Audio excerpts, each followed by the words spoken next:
We are live now. Hi, everybody. Good evening. Welcome to another edition of the Customer Success African LinkedIn Live. Thank you for joining us. Before we get started, please let us know your name, your role, where you work, and where you're joining us from. We'd really love to meet everybody. Today, we're doing a day in the life of a customer success manager. And we have with us somebody who has worked in CS for some time and who leads the CS team at Terragon Group. I'll let him introduce himself and pick on from there. So, hi, Bamise. You can go now. All right. Hi, everyone. Hope you've had a wonderful day. Right. It's great speaking with you, and it did an honor. Right. I think I'm still in shock that I'm speaking to the CS community across Africa at this point, and I'm really glad for the opportunity to be speaking with you all. My name is Bamise Olowookere. Right. I lead customer success at the Terragon Group. Today, basically, I'll be taking you through a day in my life. Simply put, what it entails, what happens, what could happen on some days, right? And how I basically just balance it all with all the things that I have to do. So I think I'll just get to it for all of us who are on the call. Basically, okay, I think I'll start from my origin story, like every superhero, supervillain type movie where it all started from my professional career and all of that. I started off at Conga, right? And then worked in the telesales support space for a bit.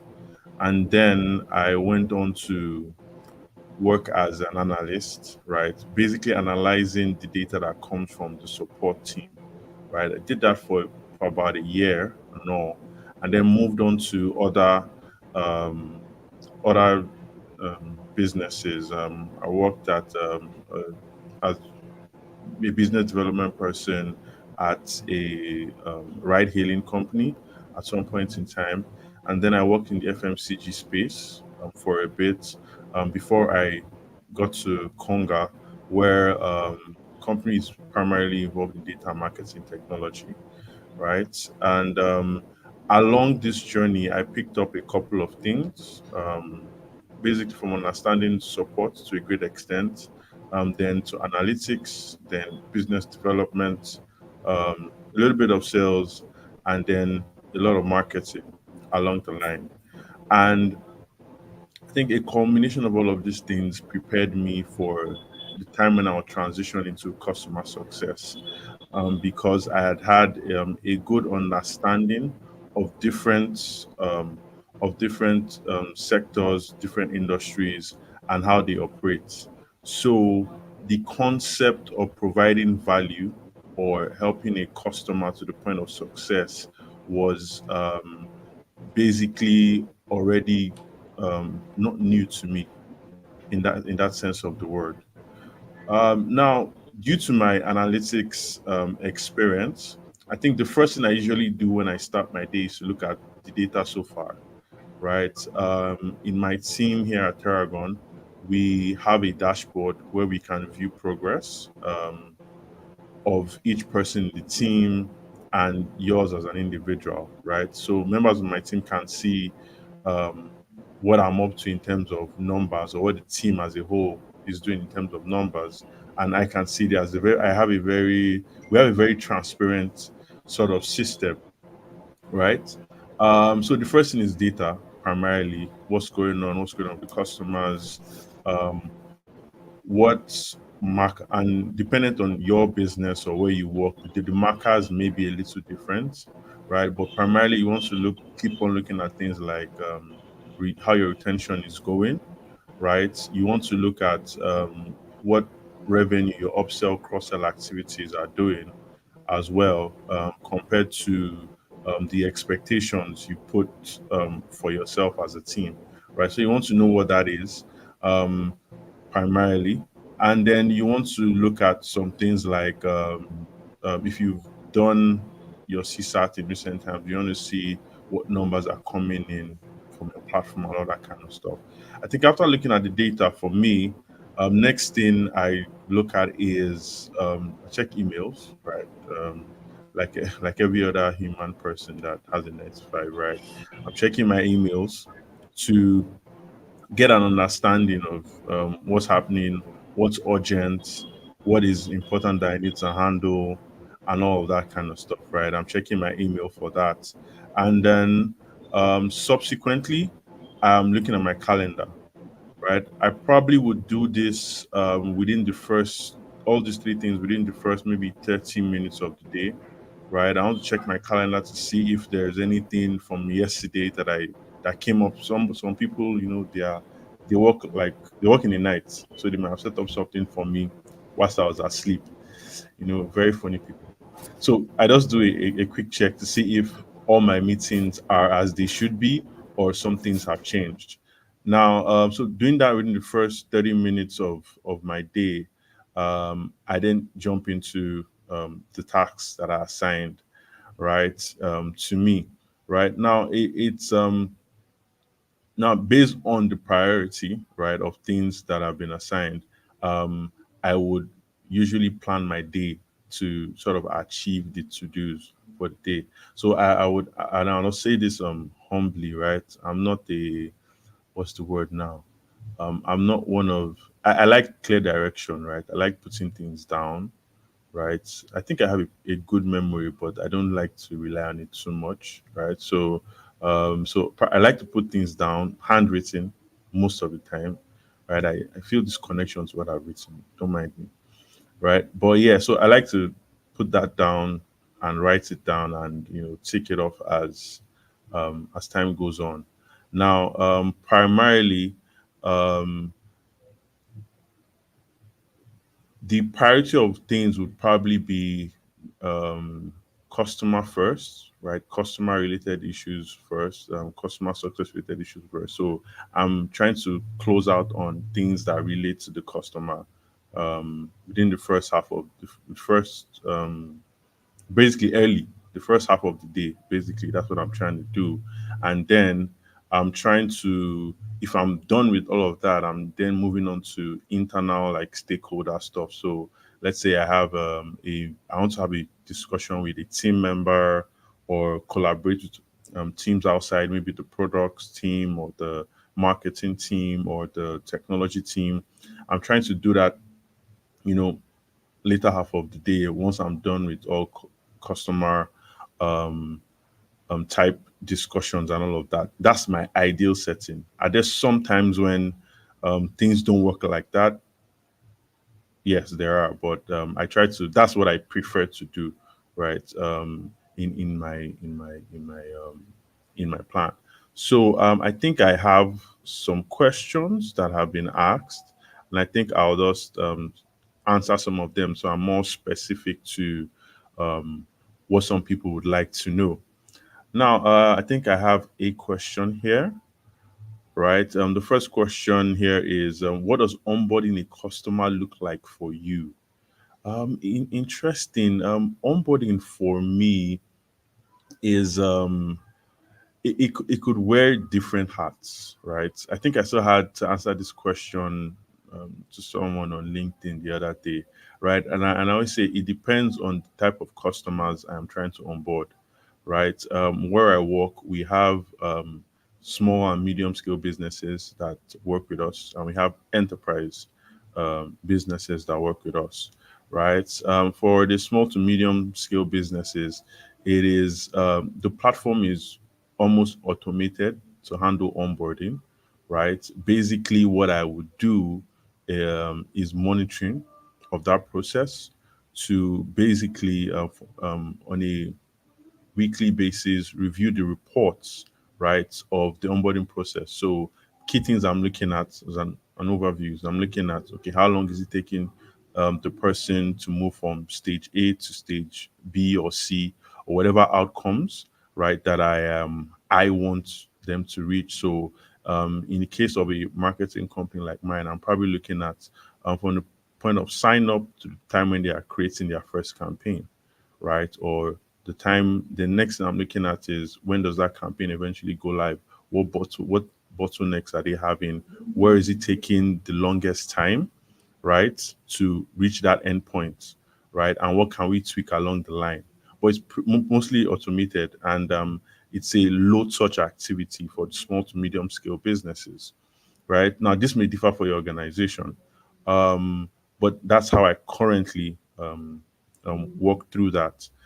Then for the enterprise customers, right, it's a little different because for enterprise customers, if you work with them, their requests in most cases they want a customized feel, right, of what is happening, right? So it's a deeper discussion. So ideally for an enterprise customer, you're going to have to set up an onboarding flow, process flow, where you have to have meetings with key stakeholders in the team.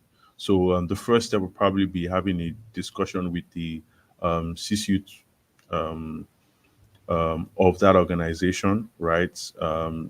Introducing yourself, telling them what you want to achieve, get their buy-in, right? And then there's a breakout where you speak to individual teams that are important to the software that you want to deploy.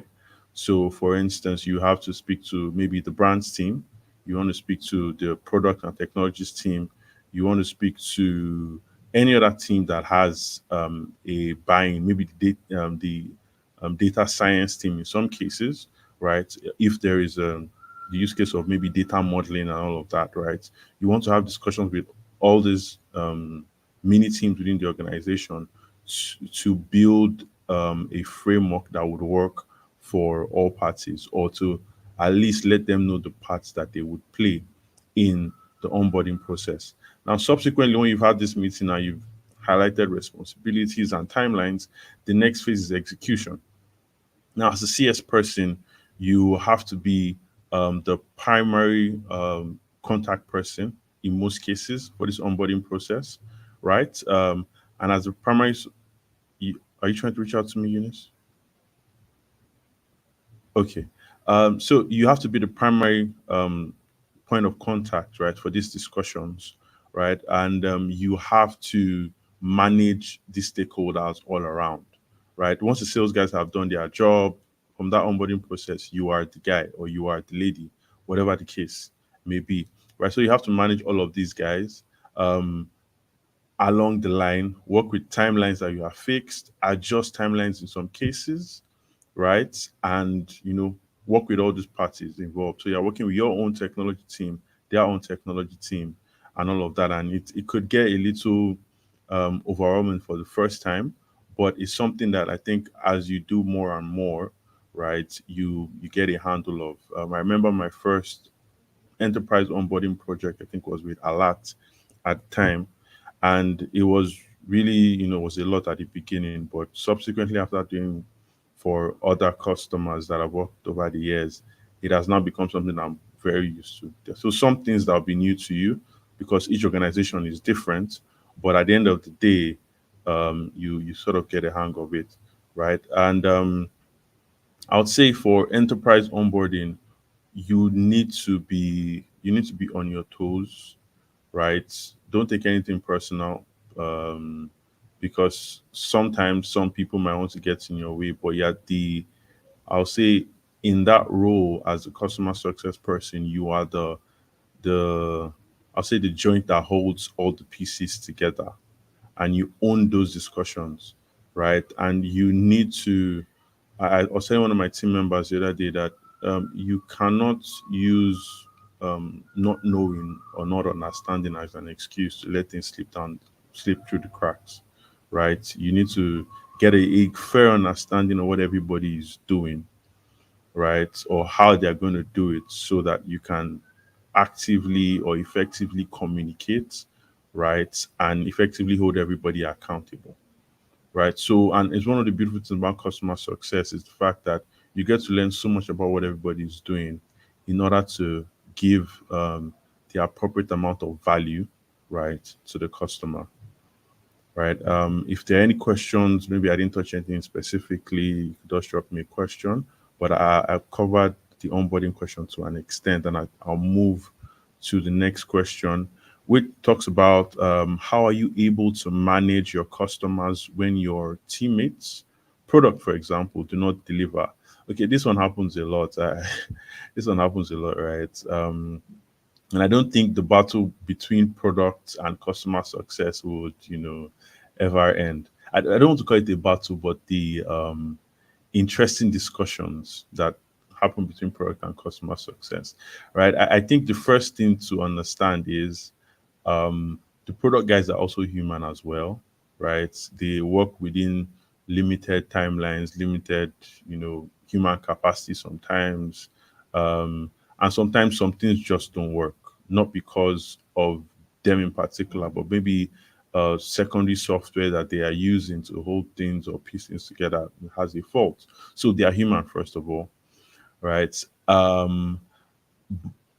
Now, without understanding, you now have to approach the matter, right? What I would say, first of all, without understanding, what I would say, first of all, is you need to proactively build a very solid relationship with your customers, right?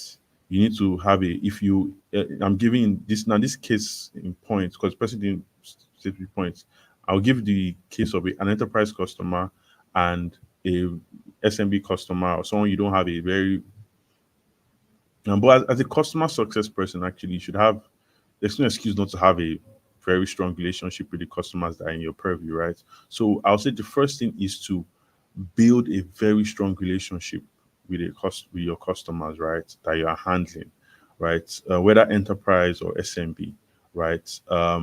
You need to you need to have that strong relationship with them, because when things fail, right? When technology fails, and technology will fail.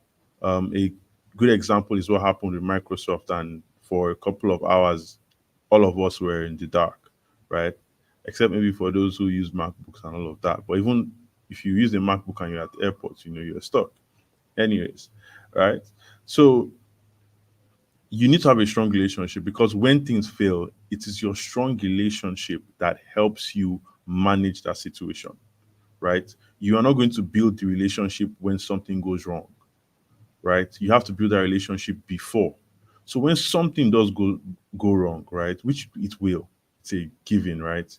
That relationship is what you lean on or feed into, that makes the customer less irate or less angry, or can understand your position when you try to explain.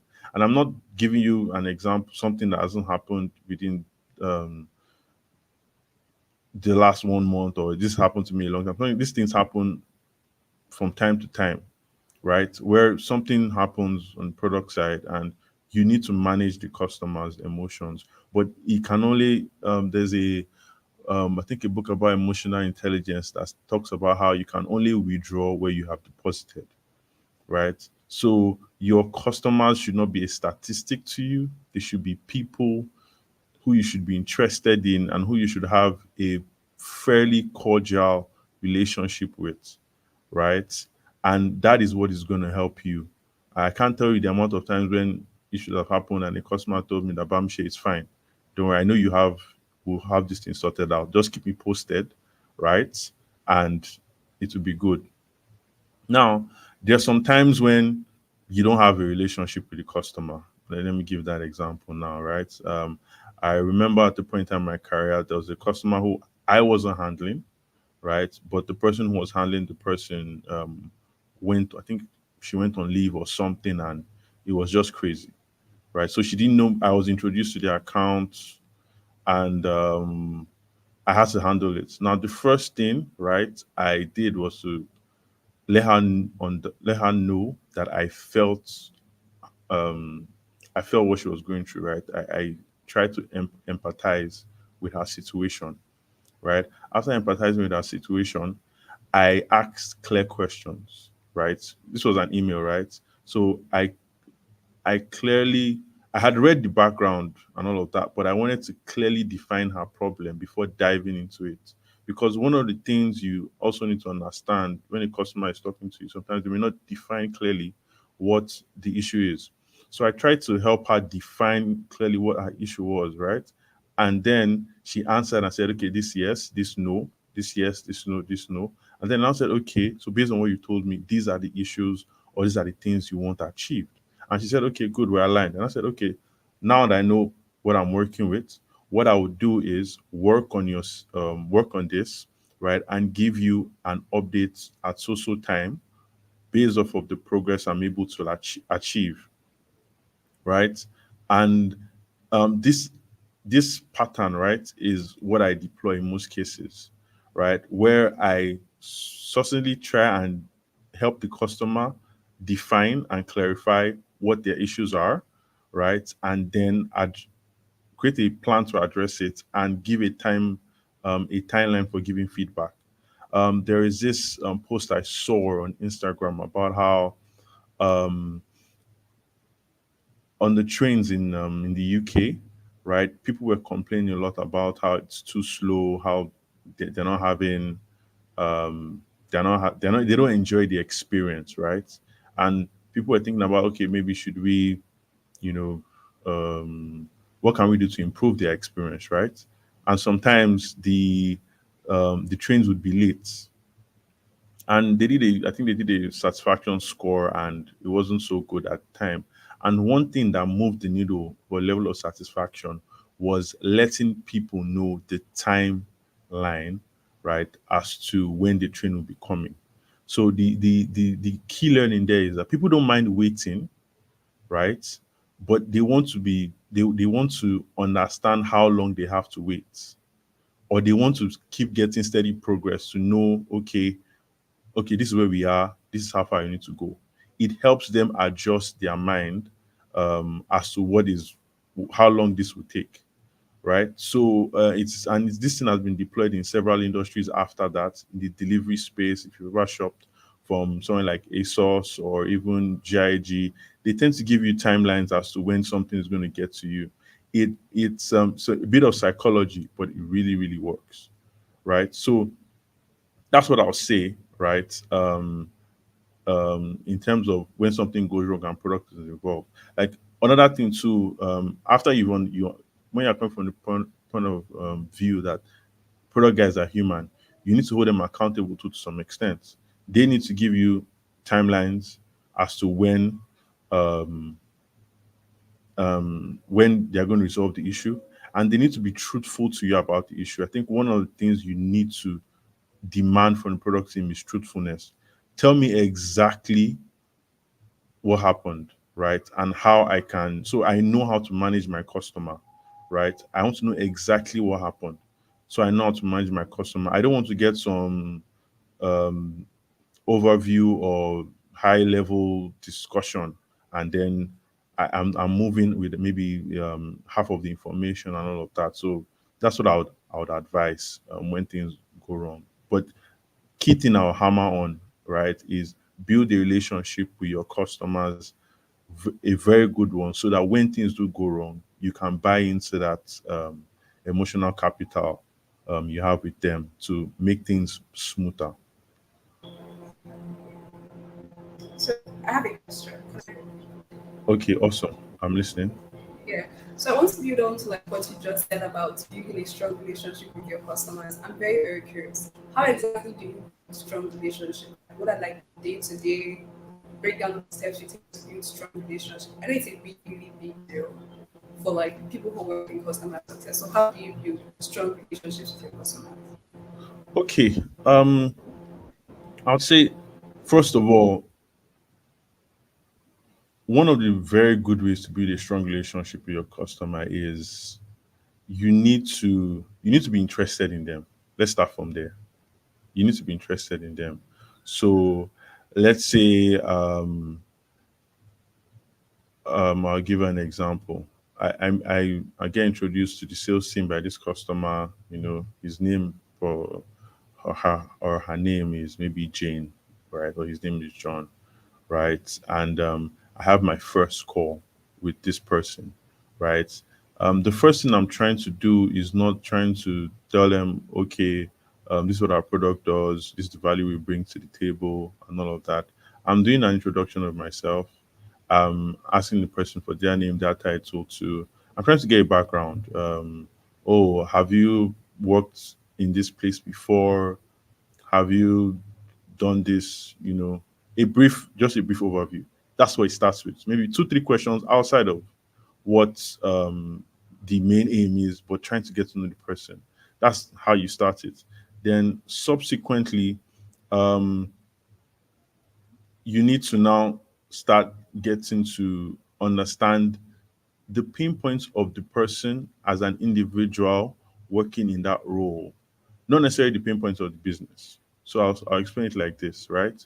So you um there is an overall business goal, right?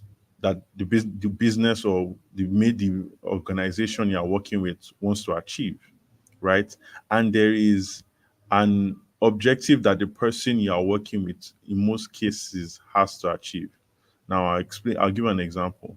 So let's say a bank, for instance, right?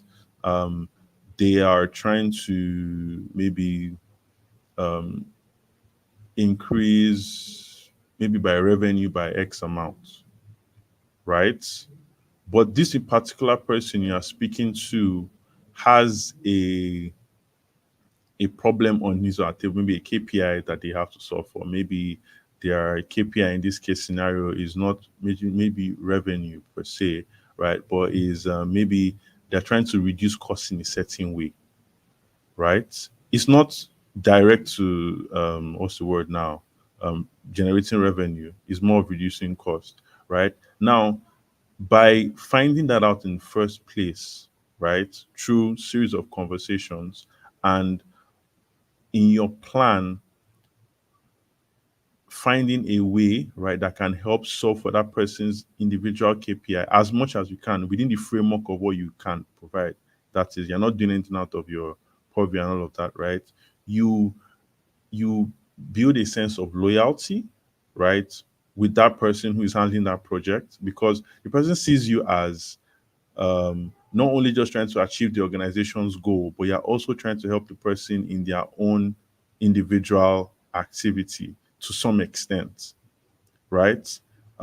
That's one way to go about it.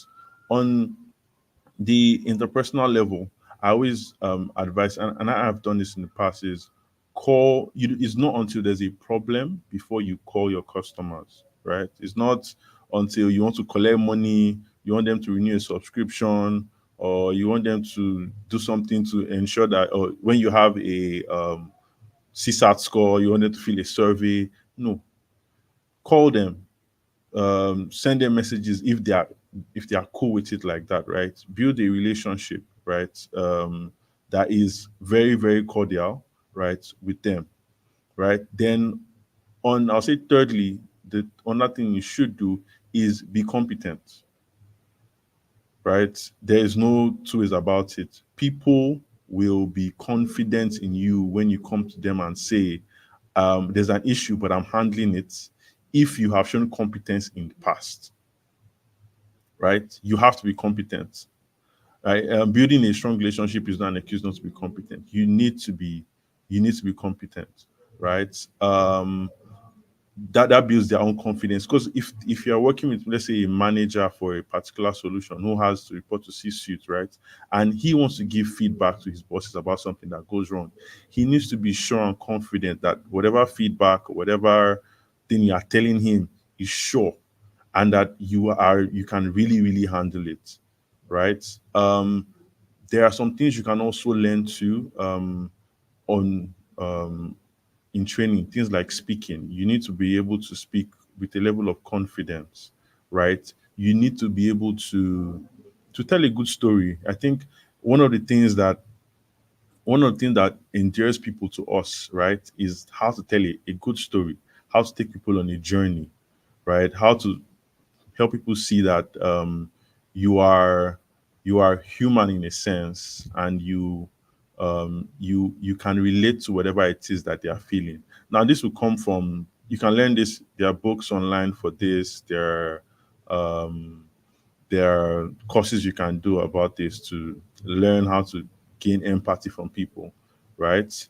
And all of this, right? But yeah, you can push on those things. But I think in summary, right, is one, you need to you need to look for the pain points of the individual outside of the primary goal, right? And even though if you can't even solve it, show interest, right? If you can't even solve it, show interest.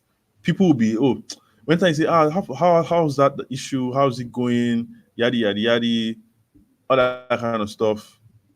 It shows empathy, right? That you've okay, this is what's going on, all that, okay, and all of that. Secondly, keep in touch outside of your regular. It doesn't have to always be CSAT or this and all of that kind of stuff. Keep in touch outside of that. Public holiday, say hello to them. You know, do be there as a person, not as a someone who wants to come and collect money from them and sell the value of your product or push the value of your product to them and all of that, right? And it shouldn't be they shouldn't only think about you when there's a problem. They should think about you as the person who reaches out to them even when there's no problem. So that's what I was saying in terms of building strong relationship, right? But I think primarily you need to actually to help with that. You need to actually study, maybe learn from people who are in your company. Like I learned a lot of that from people who I had worked with, my bosses. I read stuff also on how to relate to people and improve relationships. Hope I was able to answer your question to a large extent. Yes, very well. Thank you. So there are some questions from the audience, but I'll let you like answer the questions you already have before we get to them. Okay, I would go to that now. So I think the next question we have here is how do you manage product down times? Okay, I think I already spoken to this right in the previous answers I gave, right? Basically, when you have product downtimes like that, communicate early. First of all, investigate. I'll say investigate why it's happening. Once you've investigated, you've gotten the real data from the product teams, communicate, right? Communicate with a timeline. If you don't have a timeline for a solution, communicate a timeline that you would give the next feedback, but communicate a timeline so that they are not in the dark, right? And ensure that you reach out to them at that timeline. Whilst you are you've given them the timeline to reach out to them, start looking at how you can create stop gaps or plan Bs or things that can reduce the stress of the customer within that time frame, if possible, right? Start thinking of those kind of things. And primarily, I'll say communication. Communication is so key, right? Because as a customer success person, there is a limit to how much you can impact product downtimes, especially when you don't write code and all of that. But basically, what you can do in those scenarios basically is communicate clearly, right, and help the customer understand why what is happening, right, and how much you are trying to help them solve the issue. Another thing I'll say is again, let them know the extent to which you are going to help them solve um, the problem, right? Not rubbing it in their face per se, but if you, for instance, um, I've had to sit down with the tech team or whatever, to for 2 hours to get it done. You can add that in your email and say, I've had to review this and that over the last 2 hours, right? And we've been able to um, move the needle by another 20% to solve your issue, right? I'm taking this personally as a project for you, right? And all of that, make them feel that you've taken it up personally with them. You feel their distress. You are their guy in the field trying to make it happen. So I'll say in summary, communicate timelines, make them feel like as if it's you are personally involved in this, right? And let them know the lengths to which you are going to to solve the problem. I've had cases where a customer success person is, doing the best and the most to solve the issue, but isn't communicating to the customer, and the customer is just, getting very, very angry. So those are things I would say you should do, right? Next one I have here is how do you de-stress? How do I de-stress? So this may vary for different people.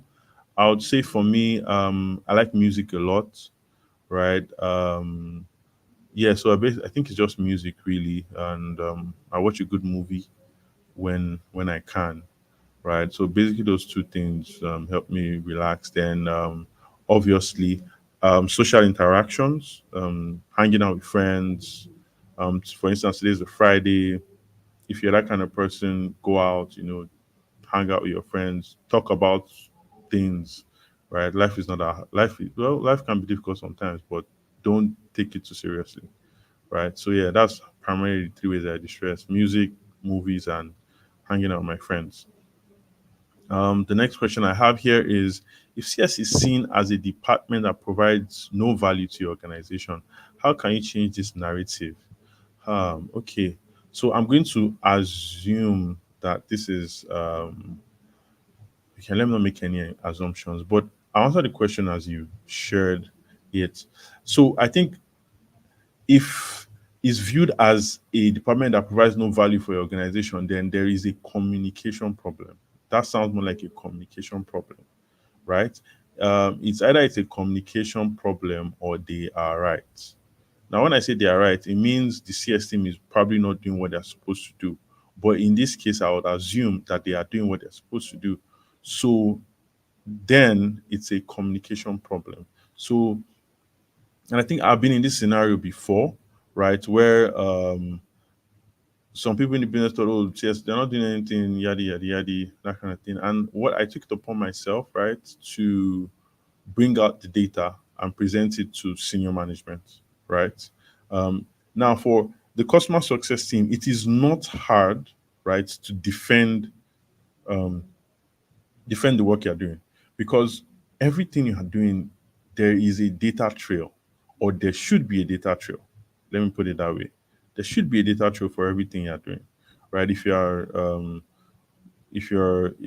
customers, right, are bringing you new revenue, that's recorded somewhere, right? If your customers are using the product for whatever service that they are doing, that should be recorded somewhere. If you don't have it, you can source for it from your technology team and all of that, right? If you are sending out upsell, cross sell proposals, that should be in the emails and the results thereof. So, um, if the team is actually doing the work, the solution is to now say, okay, you maybe the business feels that there's no value and all of that, then you say, okay, this is the work we've put in over X period amount of time, right? And this is the value we've been able to generate for this organization in terms of revenue growth, in terms of customer satisfaction, in terms of customer referrals, in terms of insights we've generated. I think a lot of customer success teams do not understand the impact they play or the value they can bring to the table in terms of insights, right? I think one of the biggest wins for me as a customer success lead was when, after recruiting or acquiring a group of customers, based on the interaction I had with the customer, I and my team had with customers, I was able to recommend a niche audience that the marketing team should look at in terms of acquiring new customers. So it's just an advisory, a PowerPoint saying, okay, people from this industry are likely going to spend between X and X amount. People from this industry are likely going to do this and this and this. So in our marketing and our sales drive, we should look for customers that fit this particular role. And that advice alone gave the sales team and marketing team a better perspective on who they should be talking to and increase revenues, right? So it's a communication issue, right? And that's I'm going to go with the assumption that the customer success in this case is actually working. So you need to do it. Once you have put together the data that shows the effort you are putting in and the outcome that is available, you need to get a timeline to share this data with senior management. Are you going to be doing it on a weekly basis, on a bi-weekly basis, or on a monthly basis? But you need to communicate your wins. You also need to communicate the effort you are putting in. It's very, very important, right? I yeah, if I don't think that the CS team is If anybody in the business of today thinks that the CS team is of no value, then it's I want to say um, it's a knowledge gap, or it's an information. They don't have access to the information telling them differently. So I think what should be done here is to share um, more of what your team is doing and the goals they are reaching. Right. I have another question here. The specific role of customer success manager and what's needed to be one with certification needed. Um, I don't really understand this question is trying to ask, but I think I'll interpret it as what is the specific role of a customer success manager? And I'll start with that. The specific role of a customer success manager, um, from the origins, right? Um, from the origins, basically is to one, not lose the customer, right? And secondly, get the most prefer the most value to the customer, so they increase their spend, right? I would be very blunt. Customer success is not the same thing as customer support, right? Sorry, they are two different things, right? And I'll tell you the backstory, right? So for customer success, when you look at the story of it, right? It's a story that started off with this company that we call what I think is it trying to remember the company now. I think it's Salesforce, right? Salesforce, and yeah, it's Salesforce, right? If you read the book, Customer Success, how innovative companies are reducing churn and growing, right? It started with the story of Salesforce, where Salesforce was doing very good numbers, right? Very good numbers. They were acquiring a lot of customers, right? But they saw that their retention numbers were very, very low, right? And based on the projections, if um, they kept losing customers at that rate, all of the so-called revenue and all the beautiful things that they were seeing now would be gone, right? That's the origin story of where customer success came from. So the solution at that point in time was to create a team, right, that would continually um, that will continually find a way to let the customers get the most right out of the business's offerings, right, so that they kept making monthly, yearly, or quarterly subscriptions, whatever the case may be, right? That's the primary goal of a customer success person.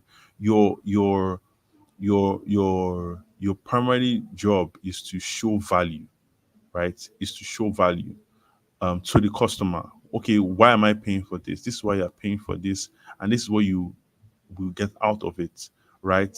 You are also not only just providing value based on your customers' services, you're also providing value in terms of your knowledge capacity.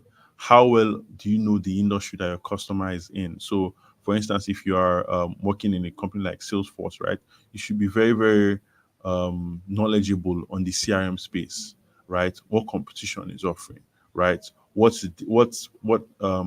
can your customer do differently that would help them um, be in a better place financially, all that kind of stuff, right? So the primary role of a customer success person, in my opinion, without mincing words, is providing value, right, to your customer, right? So that they do not churn, right? And so they keep spending and they increase spending. That's basically it. That's why it's called the I think the definition is in the name. It's customer success. You are ensuring that the customer reaches success in their own goals and objectives whilst using your company's products or services. That's basically it in its entirety. if any of you, if all your activities or your daily activities are not trying to achieve that, then it's nothing. It's nothing. It's not customer success is not getting CSAT, it's not reporting customer complaints, it's not that. Is that at the end of the day, the customers that are working with your business are successful, right? Whilst they are using the product or services that your company offers. That's in a summary what in terms of certification though, I think there are multiple certifications you can get. But I wouldn't say your certifications is a marker for how fast you would grow or how well you would do, right? For customer success, you need to just do things right in the field or in real life to be seen as a solid customer success person. Anybody can get a certificate these days, within an hour, within 2 hours, within a week, but it doesn't. You may have head knowledge, but if you're not implementing it, you're not, in my opinion, you're not a customer success person, right? Have another question here. Everything customer success, the beginnings, trainings, what to know, applications to learn in order to enhance productivity, how to achieve continuous improvement, how to use CRM tools. Okay, this is a whole lot, to be honest. Everything customer success. I don't know if this is a question or a statement. Everything customer success, the beginning. I think the beginning is it's basically to be inquisitive, right? You need to be inquisitive. You need to want to know, right? Wanting to know what will lead you to trainings, is wanting to know that will lead you to look for people who are doing stuff in customer success, and then you reach out to them, learn from them, explain some of your issues and all of that, right? They will tell you what you need to know, right? I can't tell you all you need to know right now on this call because we have limited time, but I would say the beginning is to be inquisitive. The next step is to look for trainings and look for people who work in a customer success field. That's why we have a great community such as Customer Success Africa. That's what we have this for, right? And I believe we have a group, right, where you can ask some of these questions, things that are um, are disturbing you or on your mind, right? And they can also help you um, prepare a guide based on your specific scenario. Why I say specific scenario is because um, for for different people, you work in different types of organizations, but you want to offer customer success. So I've met people who are customer success people in the um, human resource space, some people in the marketing space, some people in the health space, right? So it is good that you're asking your questions in context, right? Um, then applications to learn in order to enhance productivity. So applications to learn in order to enhance productivity. I think you need to for applications. It really depends, right? It depends on it depends really on. I think the applications are what you need, and I'll break it down to the barest minimum. What you need as a customer success person is knowledge, right? How to apply it, right? And strong, um, a strong, very strong, I'll say very strong communication skills, right? You need to be aware, know what you're saying, right? You need to know how to communicate that. I need to know how to communicate that clearly, right? In an empathetic way. And I think the tools you actually need, right, for this are Google, to be honest, Chat GPT, right? And practice, right? In summary, those are the tools you need. Now, for specific tools, it varies, right? Because for your organization, you might be using, if you want to, maybe CRM tool, maybe your organization may be using HubSpot, right? Another person on this call may need, their organization may be using Zoho, for instance, right? Um, so CRM tools, I can't really be very specific because it's dependent on the budget of your company. But I think key things you need to know how to do, which I think is this is general, but I'll still repeat them. Microsoft Office Suite, you should know how to use that. You should know how to use your Microsoft Word. You should know how to use your Excel. Very, very important. I see a lot of um, customer success people who think being in customer success is a way to run away from handling data, and I think it is very, very this is it's a grievous mistake, right?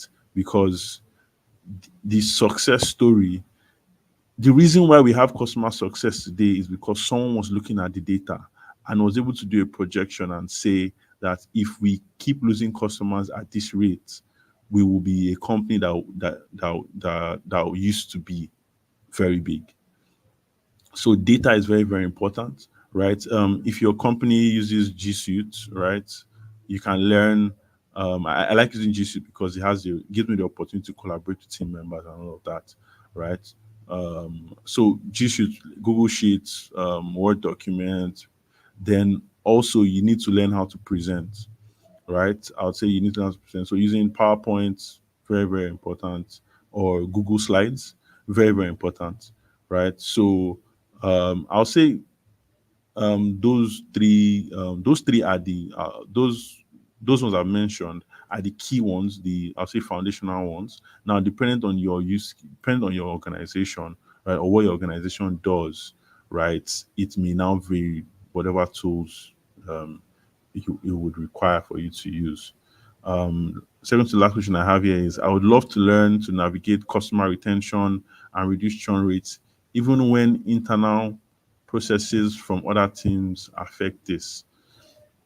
So to be honest, your churn rates, no matter how good you are as a customer success person or retention rate, no matter how good as a customer success person, is heavily reliant on the other teams. So I think the the perspective we should be looking at this from is not how to do it in spite of other teams, because that already presents a us against them kind of vibe in my mind, right? So what you should be doing is you should be sitting down with these other teams, right, to really understand what their issues are, right? Sometimes you need to know what your problem is, not just hate your problem, but you need to understand your problem end to end, right?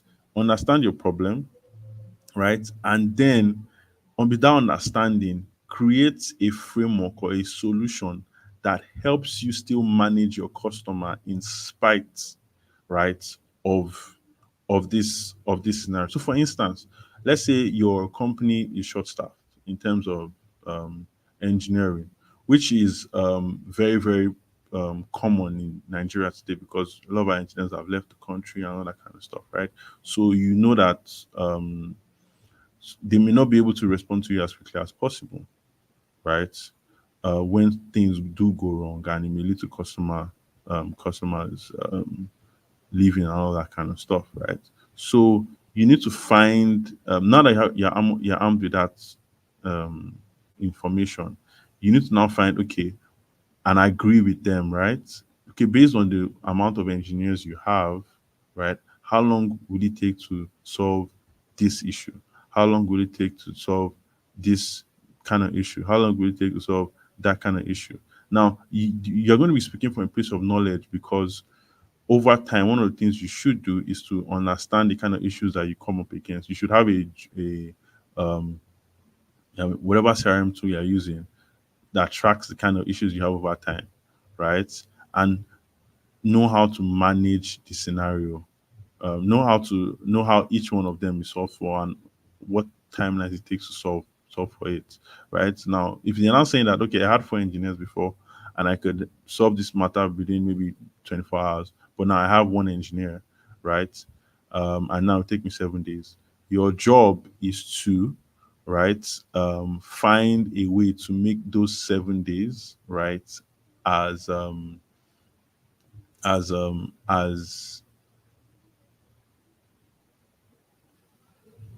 I'll say as livable for your customer in that period. But you cannot really do this without having um, a framework in place, to an extent. I'm not saying there won't be issues that will come up out of the blue that may not be in whatever it is you're doing. But I found out from real life experience, right? Because I've had to walk through this exodus of engineers in Nigeria and all of that, and I've had to go through serious issues. And I found out that knowing planning for problems ahead, right, and sitting down with the products or engineering team and all of that and getting their buy-in to commit to some sort of timelines, right, has been a better way of going around it than just saying, um, I'm going to, those guys, they can just be doing whatever they'll be doing, right? I'll just find a way around it. You need to sit down with them, right? You need to sit down with them, right? And understand your problem and see how you can work around it. Because you can't do it aside from the other teams. There's no way you can do it. No matter how good your relationship is with the customer, right? If you are not working hand in hand with them, collaborating with them well, it's not going to work long term. Final question I have here is role of a customer success coordinator from a customer success manager. Well, so roles differ per organization, right? But I would say, I think in what you've written here, a coordinator from a manager. I don't know if coordinator here means lead or head and all of that, right?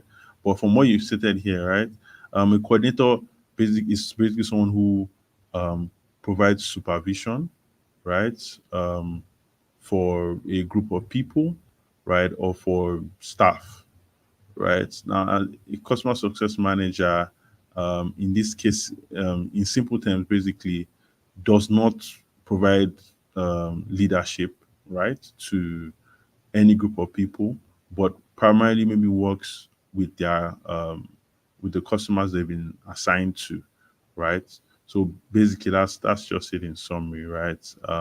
Yeah. So I'll say that's about it for that. If I have any questions outside of these now, I am open to jump to jump in. All right. All right. Thank you so much. This has been a very, very insightful session. I have learned so much. And then when you talked about Thank building you. relationship with like internal teams, I remember at one time we had Olowookere to like virtual hangouts with us. And we also talked about how it is important to build relationship with the guys on other team, personal relationship, interpersonal relationship, check up with them, be cool with them. So like in instances like this where your customer is maybe having like a experiencing an issue, it will be easier to get help with them and you can prioritize your work because they are cool with you. So True, thank you true. very much. There are a Pleasure, couple of pleasure as well. questions here. Yeah. Okay. And guys, if you have more questions, please go on to ask. So take them one after the other. Um, don't let me spoil your name. I'll just go straight to it. So he says, thank you, Bamise. My question is, how can we effectively transition customer relationships to a colleague when departing a company? Oh, okay. From handovers, basically. Interesting. Okay, so I think I'll give experiences, right? Ideally, it's not a. I'll say in most scenarios, it's not a scenario where you can pick from everybody, or you have a a large amount of people to pick from, right? You probably have maybe max.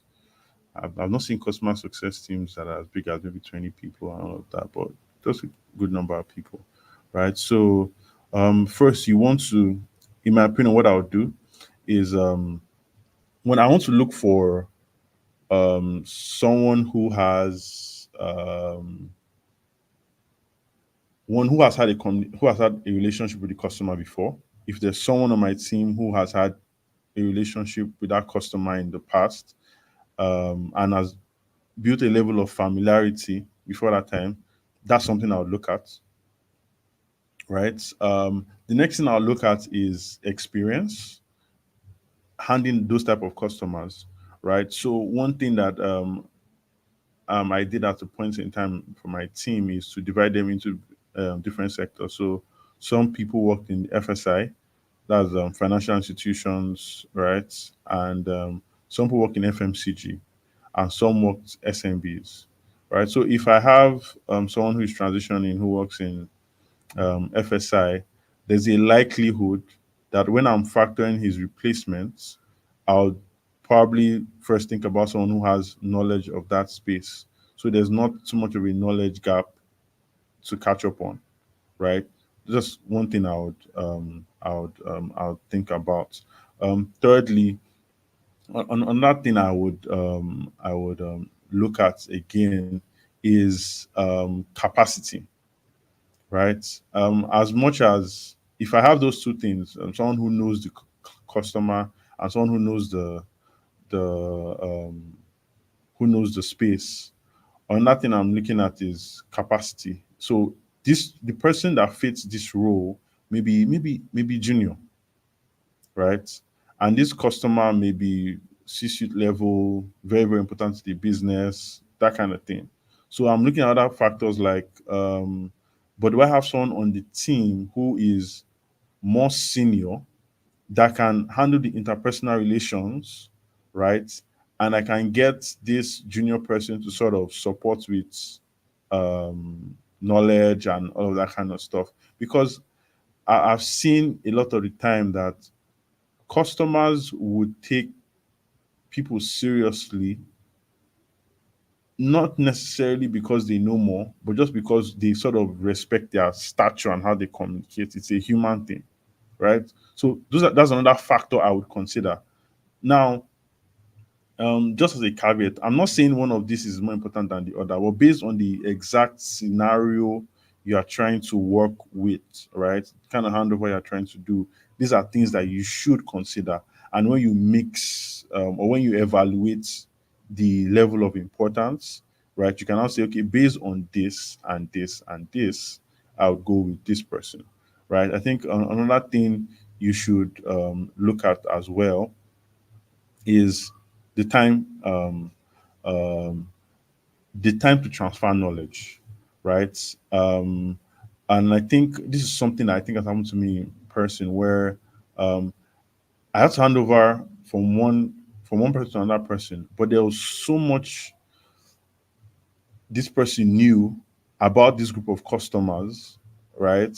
That it would take a very very long time. So another framework I put together is everybody should have a um, a resource. You can have this on Google has it available where a shared folder where everything that has to be your customer that you've done in the past is shared, right? So there are no graves that we need to call you when you move to your new company for, right? So that's another thing. I'll say those four things should be looked at, right? When you want to effectively transition customer relationship to a colleague or any part in the company. One, you should look at knowledge gap. You should look at if the person has had interactions before with this customer. It's always easier if the person has had a relationship with them in the past, right? Then also you need to look at the stature of the customer, right? If the person has these first two things but is not senior enough or doesn't carry themselves enough, like I take you for a meeting, and I'm not necessarily 100% on how the person will be able to carry themselves, even though they know the stuff, right? I would put someone who doesn't necessarily know but has a good understanding of people management ahead, right, of that person, right? And then also to help this transitioning, you need to have some frameworks down. So people are not having meetings in silos. People are not doing documents or praying stuff in silos. There's a shared drive where everybody can access information about the customer, right? And one thing that also helped, I think, is in your general meetings, people really talking about what they are doing so that whatever happens, I have to go on emergency leave now. It's not out of the blue, right? And all of that. So those are the things I would say at this point in time. Awesome, thank you. I hope that answers your question. To the very next question we have here, can you ask three questions, and two of them are similar. So just Mhm. merge the first two, and then the first and the last one, then ask the second question. So he says, in Okay. SaaS space, as a CS expert, What would be Okay. your single advice for the sales team and management team to ensure that the right fit customers are acquired? Okay. In the SaaS space, what will be your single advice for the sales team? Hmm. I think how do I answer this now? Um, for the SaaS space where we are in, right? I don't know if it's single advice, right? I'm trying to see if I can frame everything into one single advice for the sales team and management team to ensure that the right fit customers are acquired. I think it is clear communication. I think if there's one thing that I would say is required is clear and truthful communication, right? You want whatever values your product or services carry, you want them to be clearly communicated to the public so the right kind of people are acquired.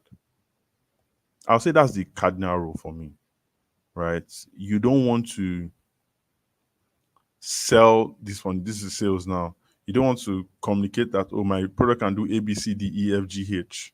Whereas the product can only do A, B, right? I don't want my salespeople doing that because at the end of the day, the customer comes to my product with very high expectations. And now I'm working with those expectations, not knowing that, you know, that wasn't what I am thinking or what I have available is not what the customer is expecting. So I would say clear communication from the sales team and management team to ensure that the right kind of people actually um, take up the product. I can hear you. All right, great. Um, Thank you. While we're talking about sales and management, let's talk a bit about the transfer from sales to customer success. How the transition works. What do you do? Like, what common practices do you do that make the process very seamless and stress-free, so that the customer is not lost somewhere between the sales and transition to the customer success team? Okay, I would say that first of all, I don't think the customer success team or manager should be oblivious of the sales or non-existent in the sales process, right? You should attend some meetings. I'm not saying the first meeting, but once the sales guys have said, "Oh, this customer has shown a certain level of interest," you know, in the services we offer, you should be you should involve yourself in that discussion. Okay, so what are they asking for? Oh, they want A, B, C, D, E. Oh, okay. And as as a product knowledge expert, which I expect the customer success person to be, you should be able to say, okay, yeah, they've said they want this though, but I think um, this is what is feasible, this is what is doable based on what we've done for customer A, B, C, D, E, F, G, right? So with that input, you've adjusted whatever pitch the salespeople are taking to um, salespeople are taking to the customer in question, right? And by getting on a call as well and being introduced, oh, okay, my name is John. Meet Jane who works at our customer success team. She will be helping you. You can introduce yourself, or you can introduce you, right? And you can basically say what you're doing. That what you're basically here to do is to ensure that they get the most value for their money, right? Using the product and services, right, that your company offers, and that you have X and X knowledge working with various customers in this very field, and you've been able to help them achieve XYZ. Now, from that sort of brief introduction, and you just remain a fly on the wall, right? You may chip in once or twice, right? And so when the eventual handover is happening, it's not, oh, who is this new guy? Right. So I don't think we should, as customer success individuals, take ourselves entirely out of the sales process because we have value there, right? And I had to learn this the hard way because as of the organization, and The sales guys just go and sell whatever they need to sell, and they will bring an invoice. The customer has paid, and now I'm hearing they want to do this, and I'm like, where? With which platform? With what products? With in what timeline? So you need to be in those conversations, right? um Maybe not as much as they are, but you need to be in those conversations at least before anything is signed, before any KPIs go out, before any sales order goes out. The customer success team should have a look at it, should have spoken to the customer to manage expectations, and then when they're now doing the onboarding, it's a seamless flow because the customer already knows you, and you're not getting yourself into any situation that is going to make you look like you don't know what you're doing. Awesome. Thank you very much once again. I really, really like Pleasure. that response because we find so many times that the sales team just like do their own part and then you just hear, oh, we've gotten this customer, hand it to this person, and the follow-up calls are sort of awkward and not very straightforward as far as before they are Hmm. told. Like this will be very, very helpful. One last question from Kelechi. Okay. Says how to build relationships with a customer that is not responsive via calls, emails, or even chats. Even when it is just normal checking to know if they are having challenges that you can assist them with. Okay. So from if I heard you correctly, the question here is not that the customer is not it's not that the customer is not active on the platform. Okay, how to build a relationship with a customer that is not responsive via calls, email, or even chat. Even when it's just a normal check-in to know if they're having challenges that you can assist them with. So my assumption is that this customer is active on the platform and spending money. Customer doesn't just want to talk to you. That's one scenario, which is not a bad. It's not bad, but it's not the best, right? If a customer is unresponsive, right? So I think, wow, if you've tried emails, you've tried calls, you've tried chats, um, there's a joke, I think, from my past life where it would say, if they're not responsive, maybe you should go and pray, go and pray about them so they'll answer you, right? But in this case scenario, I think what you should do, right, is now I'll imagine the context for this. So if you had a relationship with the customer and for some reason they're not now responding to you and all of that, right? Maybe it's time you ask someone more senior, right, to try and reach out to them. It may be that at this point in time the customer doesn't have confidence in your ability to handle the situation, so they don't just want to speak to you. You might have to escalate to someone more senior to help you smoothen things out, right? And give the customer a chance to build trust over again with a new person or a new face. That's something you may have to do, right? And then you need to, if you're sending emails and calls, you need to review what you are what you are communicating, what you're asking for. It could be that the content um, of the content, whatever it is you are asking for, or the message you're passing across is not of interest to the customer, right? That could be the issue. Um, Secondly, right, it could also be that it could also be that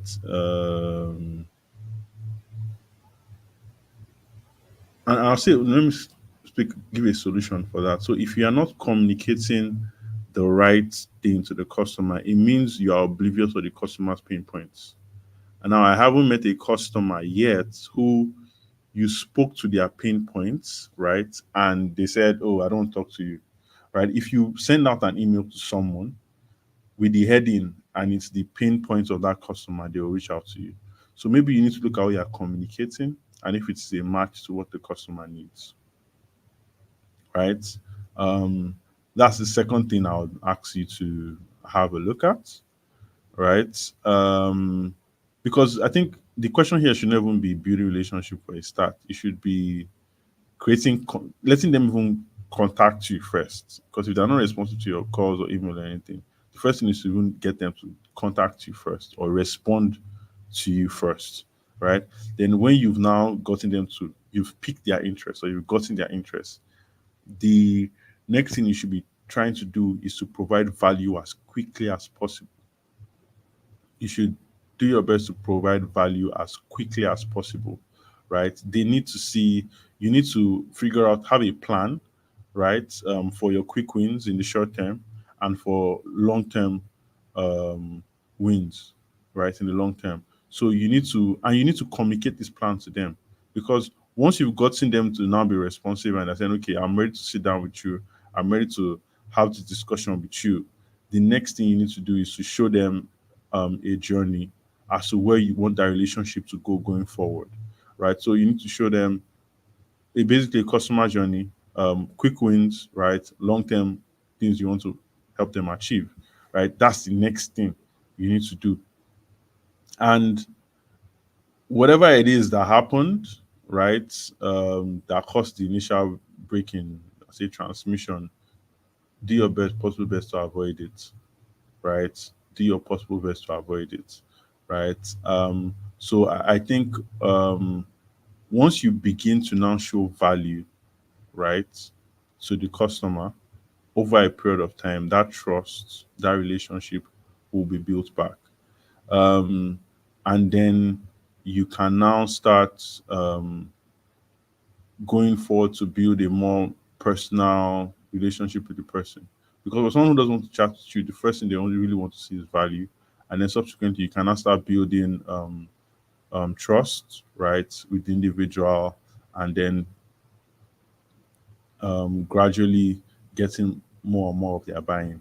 And then be very, very truthful, right, in terms of what they should expect and what you can deliver, right? A lot of the times I found out from CS managers is we act like salespeople, right? Where we try to promise stuff that we cannot deliver.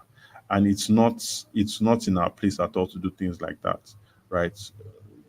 We need to be able to um deliver on what we promise, right? And yeah, so I'll say that that's it, right? The first step is to break that barrier of them never responding.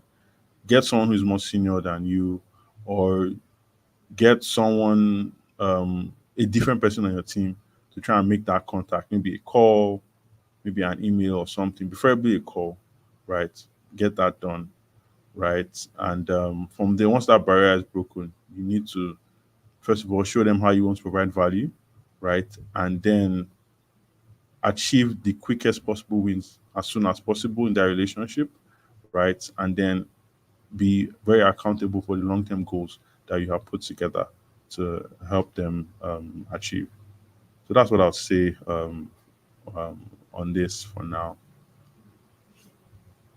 Alright, great. So slightly to just add like very tiny to that, I want to add is it possible are there other people in the customer team that you can reach out to? Maybe you have a company point person and the person is not being responsive.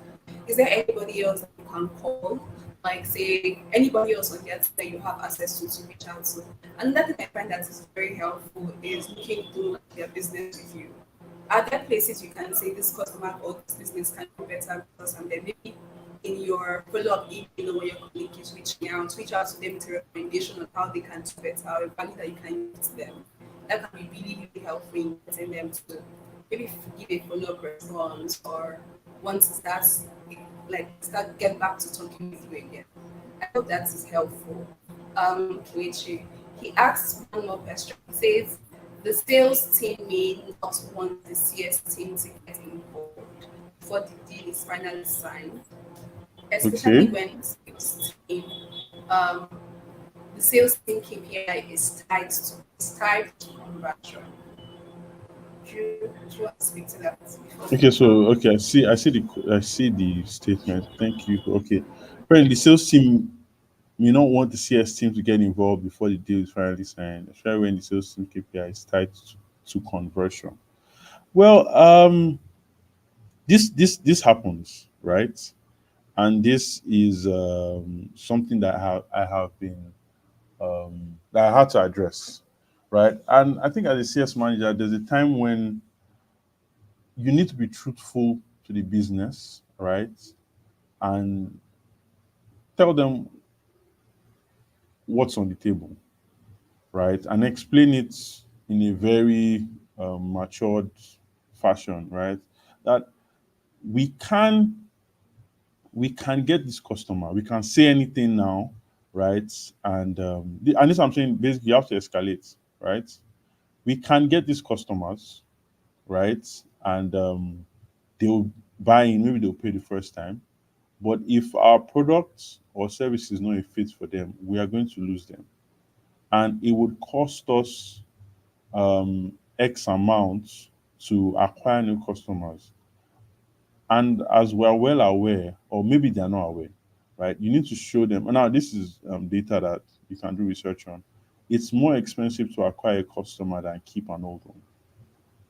So let them understand that for every time a customer is acquired and lost, right, it takes X amount in terms of manpower, in terms of funding, marketing spend to get a new one. But if we had um, involved the CS team in the process and hired or acquired the right customer, this is what would have gotten in revenue and recurring revenue over a period of time, right? Um, in most cases, people do monthly subscriptions, maybe for whatever the service may be, right? So if you have a customer who does 12 subscriptions over the period of a year, right? Um, and one customer who you got by some hook or crook way, who was around for 2 months, who did two subscriptions, but eventually said that it wasn't worth their time. It obviously makes more sense to have a customer who is a fit for your business and that stays for a period of 12 months and who can now help you with things like referrals and bringing in other businesses that can help to that can also um, purchase or subscribe for your service. So I think it's a numbers game. The thing with, as I said earlier, I think the customer success people is sometimes we tend to rely too much on our perspectives and not share data that drives the perspectives that we have, right? Um, if you feel this, if you are asking for it, right, that you want to be part of the sales process because you don't want people to just convert anything on the table, you need to be able to show senior management why you are asking for that. And this has happened where I was in I think I was consulting for a company, and they had this massive ad campaign that they were doing, and they were saying, we got 1,000 people, yada yada yada, they are coming in, and I was like, I see the numbers right at the top of the funnel, but they just die there. There's no progression. So why are we doing this the way we are doing this? At the end of the day, I had to do a project, a survey really, and ask a couple of questions from those people that were acquired. What they expected from when they heard about when they were communicated to and all of that, right? And then I had to share with the business and say, this is the understanding of these people, right? This is what we provide. There's not a match here. They've been acquired, they've paid some money, but obviously because of there's not a match between what they want and what we really provide, they're going to end this relationship. And then marketing has to spend more money on ads on Google, Facebook, or whatever, and the sales team has to go around and all of that, and is basically well, was wasting time and effort, right? So you need to attack this with data, right, and see how what you are recommending will benefit the business more than the current approach of the sales team. But I think it's a data thing here.